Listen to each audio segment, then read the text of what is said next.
Quando se fala sobre uma possível continuação para a série Round 6, uma das soluções narrativas seria descobrir como o jogo teria sido inventado. O criador Don-Hyuk Van já declarou mais de uma vez que não tem interesse em seguir com a história, mas diante de um sucesso tão grande, como evitar o futuro? Se a segunda temporada realmente vier, poderia ser uma boa ideia acompanhar o velho, já que a grande revelação da série foi que ele, o número 001, era o responsável pela brincadeira. Por isso, resolvemos preparar essa lista que ilustra 10 momentos em que a liderança de 001, o anfitrião, surgiu através de brechas na narrativa, provando que o fenômeno de popularidade da série é legítimo. Existe uma imensidão de possibilidades que envolvem a criação do jogo, mas enquanto um anúncio de continuação não vem, vamos conhecer um pouco mais da trajetória do velho na competição. Quando começamos a assistir Round 6, a percepção que tínhamos do jogador 001 era outra. Ele havia sido o primeiro a topar a empreitada do jogo e isso poderia ter a ver com o fato de já não ter mais nada a perder na vida. Por causa dessa ideia pré-concebida, nunca questionamos esse número 001, que também é a tradução de seu nome, em seu uniforme ou mesmo porque ele era o único jogador com uma idade tão avançada. Se pararmos bem para pensar, algumas das etapas da competição foram criadas para explorar fisicamente os participantes e não faria sentido colocar um velho no meio dessa dinâmica. Considerando que ele era o único idoso, essa questão ficou ainda mais evidente. Um outro momento em que deixamos nossas impressões automáticas sobre 001 passarem à frente da razão foi no primeiro desafio, quando todos jogaram batatinha frita 1, 2, 3. O primeiro jogo é batatinha frita 1, 2, 3. Quando acontece a primeira rajada de tiros, que mata quase metade do contingente da competição, O2 não é o único participante que está totalmente despreocupado. De fato, em seu rosto tem até uma certa alegria, um sorriso, uma satisfação em estar fazendo parte daquilo. Para o público aquela podia ser só a euforia de um homem tão perto da morte revivendo picos de adrenalina, mas em outro momento, quando a boneca fez o rastreamento de movimentos, ela ignorou o 001 e não o escaneou. Ou seja, ele sabia desde o começo que não corria absolutamente nenhum risco. Logo após o primeiro jogo, os participantes percebem que estão no meio de uma competição de vida e morte. Segundo as regras, se a maioria quiser, pode desistir.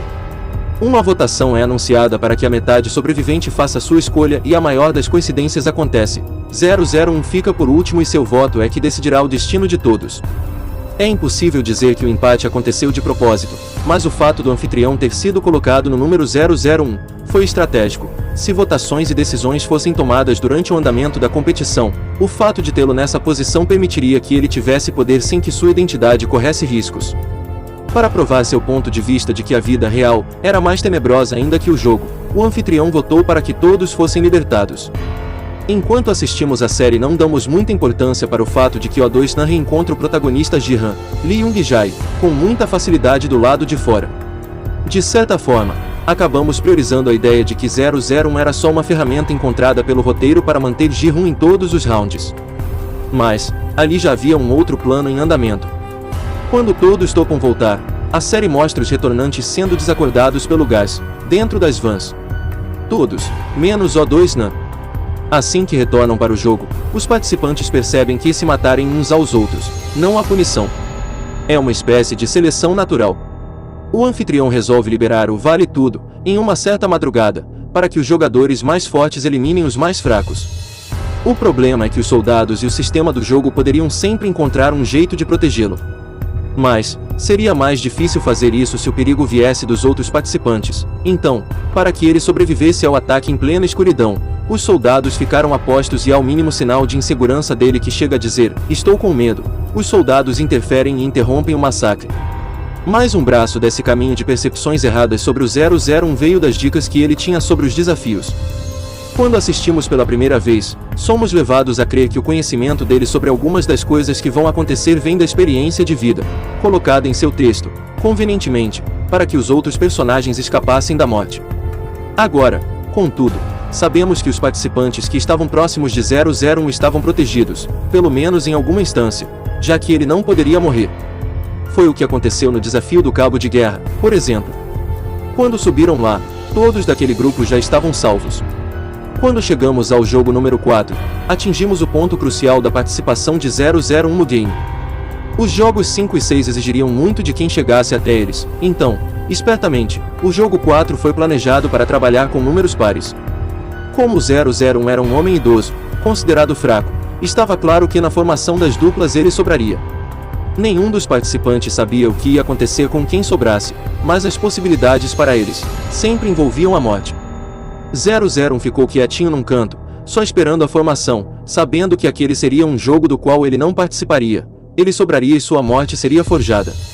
O problema é que Ji-hoon tomou a imprevisível decisão de escolher o ancião como parceiro, obrigando-o a encontrar uma outra direção para o plano.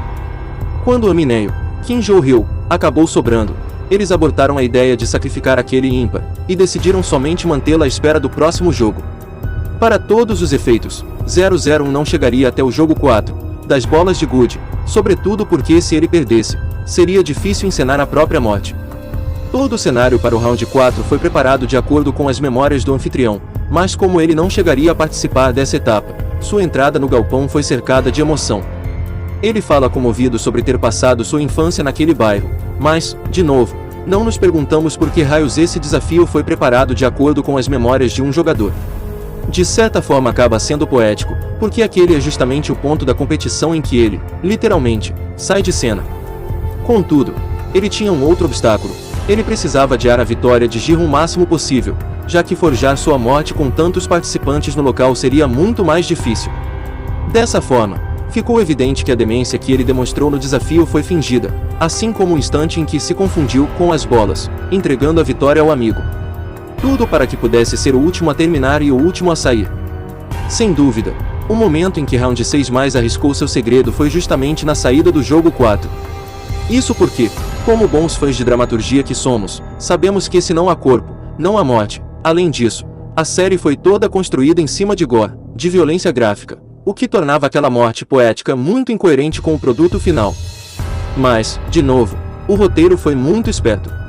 A idade de 001 acabava justificando praticamente tudo a respeito do personagem, inclusive a decisão de não mostrá-lo sendo assassinado. Por fim, outra grande pista veio no episódio 5. Foi rápido mas definitivo. O policial Van Jun-ho conseguiu encontrar registros dos participantes do jogo e quando abriu a pasta, a cena mostrou que os registros começaram pelo número 002. Se tivesse sido percebido, o detalhe seria o único que não poderia ser disfarçado pela idade e pela fragilidade do anfitrião. O jogo deveria ser igual para todos, portanto, o número 001 deveria estar lá. Sendo assim, uma nova temporada poderia esclarecer mais algumas coisas sobre as motivações do anfitrião e sobre como o jogo começou. Como foi planejada a primeira edição? Quem são os outros vencedores? Quais foram os outros temas? O tempo de levantar teorias ainda não acabou.